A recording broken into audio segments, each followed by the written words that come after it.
On a quiet ridge in Vermont, where pine trees sway to the rhythm of mountain winds and sunlight pours through hand-carved mahogany doors, a farm named Sorgenfrei watches over the valley like a silent guardian. But who lives here?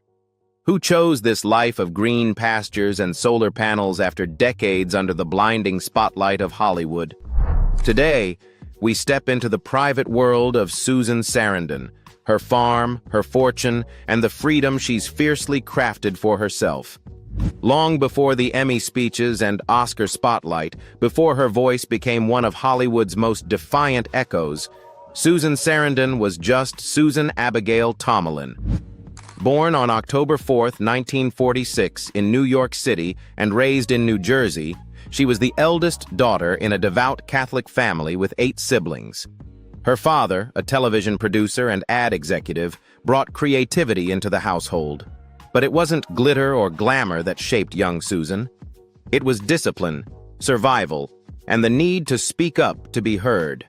She wasn't the loudest voice in the room, so she sharpened her presence instead. At the Catholic University of America, Susan studied drama under the revered Gilbert V. Hartke. A decision that at first seemed unlikely. Money was tight. She cleaned houses, cut hair, shared meals with roommates just to make it through the semester. But something about the stage called to her, not for fame, but for truth. Theater, she would later say, was one of the only places where she felt free. It was in those classrooms where she met Chris Sarandon. They married in 1967, and with that union came the name she would keep for life. Not out of sentimentality, but out of purpose. Susan Sarandon had a rhythm, a gravity. It sounded like someone who could change things. And soon she did. By complete chance, in 1970, the young couple auditioned for roles in an indie film called Joe. Chris didn't get the part, but Susan did. It was her first taste of cinema, gritty, underground, anti-establishment, and it suited her just fine. While most actresses of the era angled for ingenue roles, Susan walked another path. She chose characters who were messy, angry, questioning, women at odds with their world. From soap operas to indie features, she slowly built a reputation as someone who could walk into a scene and own it. In the Rocky Horror Picture Show, 1975, she played Janet, naive, then transformed, a performance that mirrored her own journey from innocence to unapologetic power. With Pretty Baby, 1978, and Atlantic City, 1980, she stunned critics, earning her first Oscar nomination. But the true inflection point? The Hunger, 1983. The film was bold. A vampire tale, yes, but one where Susan shared an intimate love scene with Catherine Deneuve, making history as one of the first mainstream American films to portray same-sex intimacy between 2 leading women. Controversial?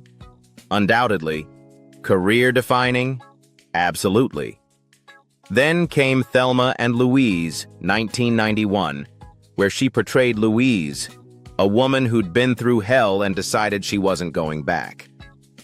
It was a role that ignited something in viewers. Susan wasn't acting. She was Louise.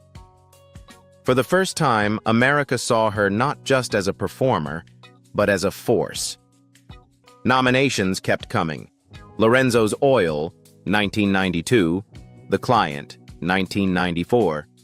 And finally, in 1995, she won the Academy Award for Dead Man Walking. Playing Sister Helen Prejean, she stripped down every emotion, delivering quiet power, deep empathy, and unwavering moral clarity. It was a film about death, yes, but more than that, it was about forgiveness, justice, and what it meant to see another human being. That performance didn't just win her an Oscar, it cemented her legacy.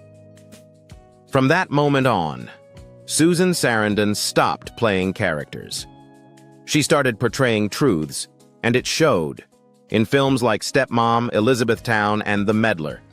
Whether she was the flawed mother, the grieving wife, or the wild, free spirit, Her portrayals always left room for contradiction, nuance, and edge. But Susan wasn't content to stop at the screen. She narrated documentaries, marched in protests, dared to question politics, war, and injustice, even when it cost her work or friends in the industry.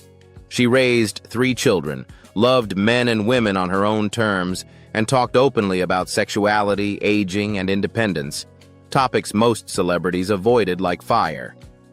It wasn't just about living boldly, it was about living truthfully.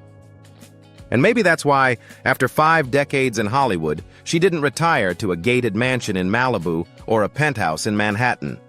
She chose Vermont. She chose mountains over mirrors. She chose horses over handlers. Because for someone like Susan Sarandon, silence, solitude, and nature weren't escapes. They were the reward. So what kind of sanctuary could possibly hold such a woman? Let's find out.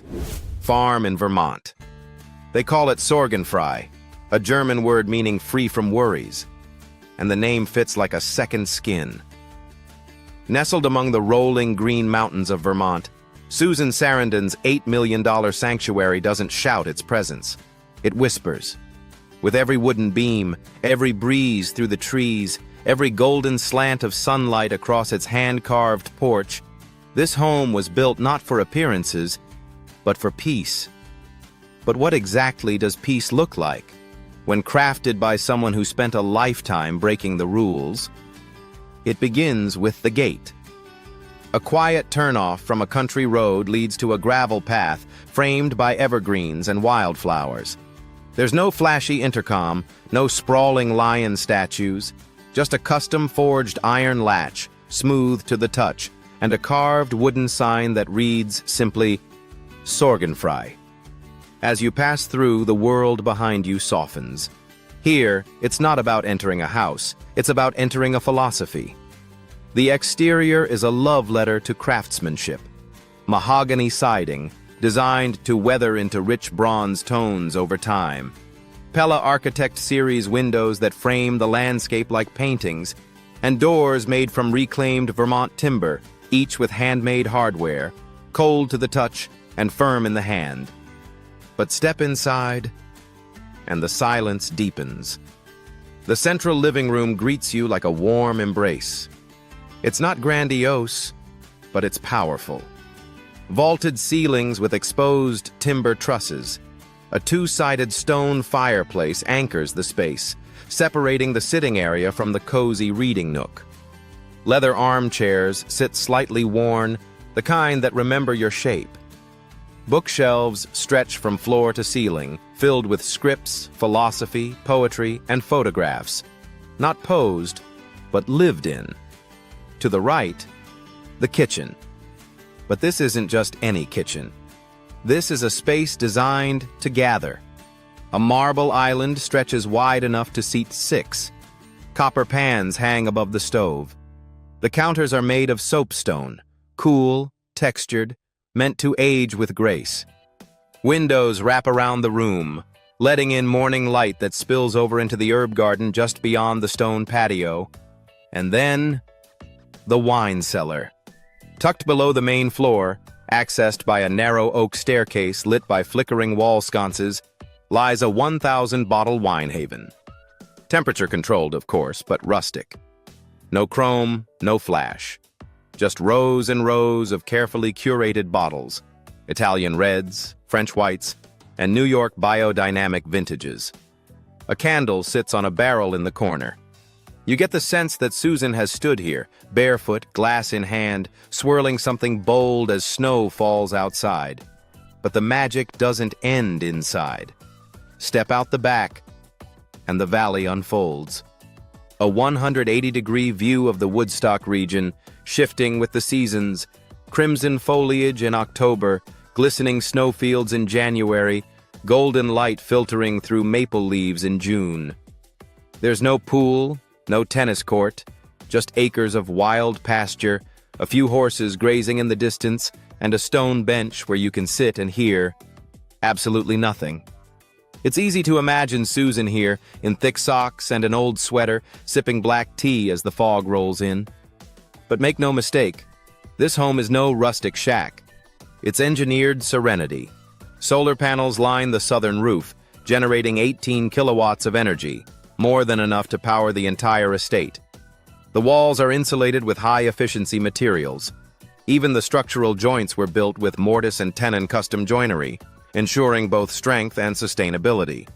Every decision, every screw, every grain of wood, intentional. Designed not to impress, but to endure. And that's what makes Sorgenfrei feel less like a property and more like a soul. It's not for parties. It's not for paparazzi. It's for horses, for solitude, for walking barefoot across warm floorboards and hearing the creak beneath your feet. And for a woman who spent 50 years under studio lights, this place, this sanctuary among the clouds, is the most radical role she's ever taken. One without lines, one without audience, just nature, silence, and space to be. But Susan doesn't only retreat into the woods. She's also kept a foothold in the city, because while Sorgenfrei may be her heart, another home, far to the south, has long held her history. Let's go there next. Mansion in Brooklyn. From the silence of Vermont to the rhythm of Brooklyn. 2 homes, 2 halves of a life. Because Susan Sarandon, though deeply tethered to nature, has never fully abandoned the city. Tucked away on a lush street in Ditmas Park, Brooklyn, lies her second sanctuary, a historic mansion worth $3.8 million, standing like a secret garden behind rows of century-old trees. In a borough known for chaos and concrete, this house feels like a whispered poem. It starts with the porch. A sweeping 688-square-foot veranda stretches across the front, shaded by a gabled roof. Morning coffee tastes different here, cradled in quiet, as birdsong replaces the honks of distant traffic. The breeze carries through climbing ivy and over terracotta pots filled with lavender and mint. You'd never guess you're in the middle of one of America's densest cities. And yet, that's exactly the point. Push open the front door, and you're met with a moment of awe. A grand foyer leads into a living room where the ceiling rises 3 meters high in a soft, cathedral-like curve. There's a fireplace, wood-burning and well-used, set against a wall of built-in shelves overflowing with memoirs, scripts, political essays, and old Polaroids of friends, lovers, and castmates long gone. To the left, the space opens into a sun-drenched parlor, a flexible room with 2 exposures, often used as her personal music studio or home office. Here, a worn leather couch sits beside a vintage record player and a typewriter older than most Hollywood agents. Framed posters from her earliest stage plays hang crookedly, proudly imperfect. Walk further and you'll find the dining room, oval-shaped, intimate, and unforgettable. A second fireplace anchors the room, framed by dark walnut paneling and soft yellow walls. The table is wide, farmhouse style, and clearly loved. Candle wax has hardened in the cracks. Chairs never quite match. You imagine the voices that have gathered here: political activists, young filmmakers, her children, her grandchildren, over pasta, over protests, over passion. And then there's the sunroom. Tiled in a herringbone brick pattern, this small corner of the house feels like an open invitation for slow afternoons. Plants thrive here. Not the decorative kind, but the wild, climbing kind. A guitar leans against the wall. There's paint on the windowsill, and a sketchbook sits half open. Here, the line between actor and artist dissolves. Just past the butler's pantry, with original cabinetry still intact, is the kitchen. Modest, functional, real.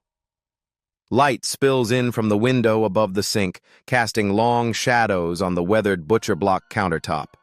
Outside, a private garden hides beneath canopies of dogwoods and maples, leading to a back staircase. And a surprise. Because upstairs, the home opens again. 4 corner bedrooms greet you on the second floor, each bathed in light and character. The primary suite holds another fireplace, a private bathroom with clawfoot tub, and dual closets, including a walk-in that feels more like a dressing room from a backstage theater than a celebrity's closet. Another bedroom has a small office attached, with stairs leading down to the garden. It's a perfect hideaway, once used by a live-in au pair, but now a haven for Susan's quiet writing hours or guests needing a retreat. And the third floor? It's wide open. High ceilings, slanted angles, and enough space to house art supplies, yoga mats, a meditation nook, or a sleepover for 10. Because for Susan Sarandon, home has always meant possibility. A place to rearrange, to reinvent, to breathe. But what makes this Brooklyn home so special isn't just its structure, it's its soul. This house has seen things. It's where Susan raised her children, where Tim Robbins once rehearsed monologues on rainy mornings, where Eva Amuri played hide-and-seek beneath stairwells, where conversations about films and feminism and freedom spilled late into the night over red wine and laughter. It's where she lived out loud, even when the cameras were off. And even now, though she spends more time in Vermont, this house remains her link to the world. A place where the actress meets the activist, the rebel meets the mother, the artist meets the woman unafraid of time. From the farm to the city, Susan Sarandon never chose excess. She chose intention. And maybe that's the reason her fortune feels less like celebrity wealth and more like quiet power. $60 million. That's the estimated net worth of Susan Sarandon.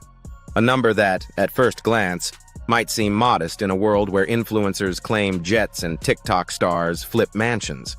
But for someone who's built a legacy on depth instead of flash, the number says everything. It's not wealth accumulated through endorsement deals or tabloid marriages. It's the result of decades-long work across over 100 films, countless stage performances, and critically acclaimed television roles. It's the Oscar for Dead Man Walking, the syndication checks from The Simpsons, the steady drip of royalties from Thelma and Louise, The Client, and a lifetime of choosing substance over spectacle. For Susan Sarandon, $60 million isn't a crown. It's a cushion, soft enough to rest, strong enough to stand. And from that foundation, she gives. Let's step into the most powerful part of her story. Not what she earned, but what she's given away. Philanthropy. It started with a child. She never said which one, only that she looked into a child's eyes, in a village far from movie sets and red carpets, and something inside her changed. Maybe it was Cambodia. Maybe it was Haiti after the earthquake. Maybe it was seeing children play in the rubble of poverty while adults whispered about systems and politics and donations that never arrived. Whatever the moment, it was enough. Enough to shift Susan Sarandon from activist on screen to advocate in action. And she never looked back. In 1999, she became a UNICEF Goodwill Ambassador. Not just a ceremonial role, but one she took seriously. Sarandon went into the field, stood in front of war-torn hospitals, and spoke, not as a celebrity, but as a witness. She advocated for children, for displaced mothers, for entire communities left unheard by global leaders. But she didn't stop there. She partnered with Heifer International, a group that doesn't just donate, it empowers. They provide livestock, training, and tools to help poor communities become self-sufficient. Sarandon helped fund entire programs focused on long-term food security and women-led economic independence. And then came the darkest corners: human trafficking, forced prostitution. Sarandon traveled to Cambodia to work with Somali Mam Foundation, supporting girls rescued from brothels. Not just with money, but with housing, education, and trauma recovery. She met the survivors, heard their stories, looked them in the eye, and said, in essence, "I see you. You matter." But Susan's philanthropy isn't only global, it's deeply personal. She founded the Susan Sarandon Charitable Foundation, headquartered in Lancaster, Pennsylvania. Each year, it quietly disperses nearly $175,000 in grants, focused on environmental justice, family support, education, and humanitarian aid. No flashy galas, no staged PR. Even the foundation's board members, including Susan herself, take no salary. It's about impact, not headlines. And then, there's the fight. Because Susan Sarandon has never been afraid to use her voice, especially when it made people uncomfortable.